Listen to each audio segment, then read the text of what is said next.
What's up, guys? We are back with the 4th episode of RetroHQ. We keep moving forward. We were building shelf brackets, welding those up. They look pretty good. See those there? What we're gonna do is we're gonna put it up along this wall here. I don't know if you can see that, but we're gonna put it across this top part here, put some motors, some other cool stuff on display up here. So before we do that, what we're looking to do is we're looking to paint. So the ceiling desperately needs it. I don't know if it's ever been done. And then the walls probably have 50 years of grime on them. So what we're gonna do is we're going to stain kills it. So it means cleaning all the stuff off and getting started.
Alright, so it's about 8:30 and we are just wrapping up and it's looking good. We did 2 coats, kills, and there was years and years of grime to cover up, and you got to get in every little, crack and around every piece of conduit, but it really came out good. So what we're going to do is we're going to wait for it to dry overnight and come back and see if it really needs some sort of top coat. We were hoping to get away with just doing a couple coats of kills, but the way it's drying, I don't think we're gonna get away with it. So we'll come back tomorrow, see if we got to paint it a color, top coat, and it looks good. We're excited about it.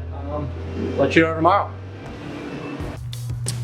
All right, so it's the next day and definitely can't use kills as top coat. It's not gonna look too good. It is streaky no matter what we do. So we went and they were having a dealio at Home Depot, so 10 gallons of the crappiest top coat white we could get. It'll look a lot better like that, and we can actually leave the ceiling flat white and it should look pretty good.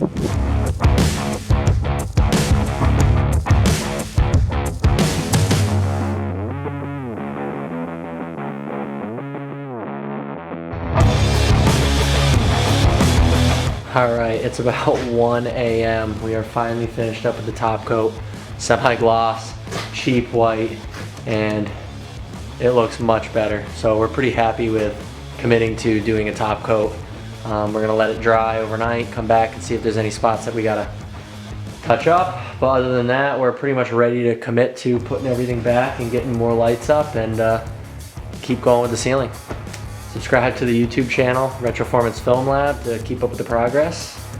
See you guys later.